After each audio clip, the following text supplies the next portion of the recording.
कहे गुलाल सबे नर गाफिल, सभी बेहोश हैं, कौन उतारे पार।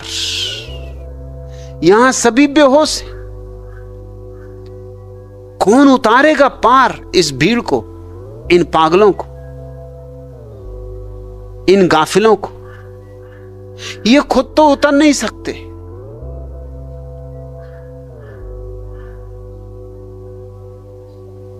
इनके हाथ में तो नाव देना खतरे से खाली नहीं, ये तो डुबा के रहेंगे नाव।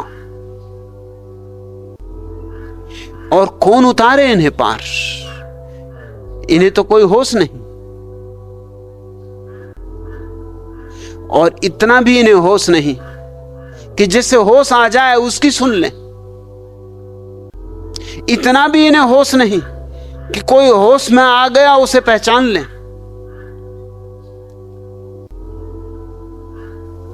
इसलिए थोड़े से ही लोग बुद्धों का लाभ उठा पाए। जीसस के कितने थोड़े से शिष्य थे, 12। और जब जीसस को सूली लगी तो 1 लाख आदमी पत्थर फेंकने को, गालियां बकने को, सड़े केले और टमाटर फेंकने को इकट्ठे हो गए थे। सुनने को कोई नहीं आता था, समझने को 12 आदमी केवल राजी हुए थे, लेकिन सूली देखने को 1 लाख आदमी इकट्ठे हो गए। ये जमात है पागलों की। मंसूर को गांव-गांव भगाया गया, गांवों में टिकने नहीं दिया गया, क्योंकि वो जो बात कहता था वो होश की परम बात थी। अनल हक, उसने घोषणा कर दी थी, अहम ब्रह्मास्मि, मैं ब्रह्म और तुम भी ब्रह्म। मुसलमानों के बर्दाश्त के बाहर।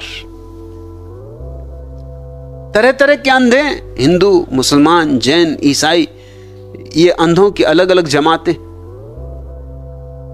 ही अंधों की, जमातें ही अंधों की हो सकती हैं। होश वालों की कोई जमात थोड़ी होती, होश वाले का कोई संप्रदाय थोड़ी होता है, कोई धर्म थोड़ी होता है। होश वाले का कोई देश थोड़ी होता, कोई जाति थोड़ी होती, कोई वर्ण थोड़ी होता। उसका तो होश ही वर्ण है, होश ही जाति है, होश ही धर्म। गांव-गांव से मंसूर को भगाया गया, कोई टिकने न देता था, कोई छप्पर में नहीं रुकने देता था, कोई भोजन नहीं देता था। लेकिन जब सूली लगी तो लाखों लोग देखने इकट्ठे हुए। अजीब लोग जो उसे सुनने कभी ना आए। अमृत बरसा रहा था, लेकिन उसे जब मारा गया, उसके हाथ पैर काटे गए, तब उसे देखने आए, उस पे पत्थर फेंकने आए, दूर दूर से आए, सैकड़ों मील की यात्रा करके आए। ठीक ही कहते हैं गुलाल, अनुभव घर के सुधियो न जानत। तुम्हारे भीतर बैठा है, जिसकी सुधि आ जाए तो तुम्हें जीवन का अनुभव हो जाए। कासू कहूं गमार, कहे गुलाल सबे नर गाफिल, कौन उतारे पार। बड़ी मुश्किल है, सब बेहोश है। कभी कोई अगर होश से भी भर जाता है तो बेहोश या तो उसे मार डालते या उसकी पूजा करने लगते हैं। ये दोनों ढंग बचने के। अगर थोड़े उजट हुए तो मार डालते, अगर थोड़े संस्कारी हुए तो पूजा करने लगते।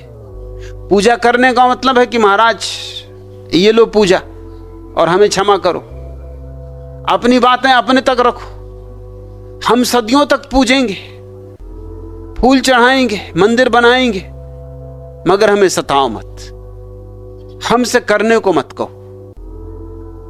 हम पूजा कर सकते, हम आचरण नहीं कर सकते। बुद्ध को नहीं सुना, बुद्ध की मूर्तियां बनाई, इतनी मूर्तियां बनाई कि उर्दू में जो शब्द है मूर्ति के लिए वो है बुत। बुत बुद्ध का ही अपभ्रंश है। इतनी मूर्तियां बनी कि बुद्ध और मूर्ति पर्यायवाची हो गए। दुनिया में जितनी बुद्ध की मूर्तियां हैं किसी की नहीं। और बुद्ध ने कहा था मेरी मूर्तियां मत बनाना, कुछ करना हो तो अभी कर लो, जब मैं जा चुका फिर मूर्तियां बनाने से भी क्या होगा। पत्थरों को मत पूछते रहना, लेकिन पत्थरों के साथ हमारा मेल बैठता है, हम भी पत्थर हैं, हमारी दोस्ती बन जाती और पत्थर की मूर्तियां हमारे बस में होती। जब चाहो तब पट बंद करो, जब चाहो तब झूले पे लिटा दो, जब चाहो तब झूला झूला दो, जब चाहो तब भोग लगा दो, जो मर्जी हो सो करो, मूर्ति तुम्हारे बस में होती। लेकिन जीवित बुद्ध तुम्हारे बस में नहीं होते। उनके साथ तो अगर मैत्री बनानी हो तो तुम्हें उनके बस में होना पड़ता है, और वहीं अड़चन है, वहीं कठिनाई है। समर्पित हो तो ही कोई व्यक्ति शिष्य हो सकता है।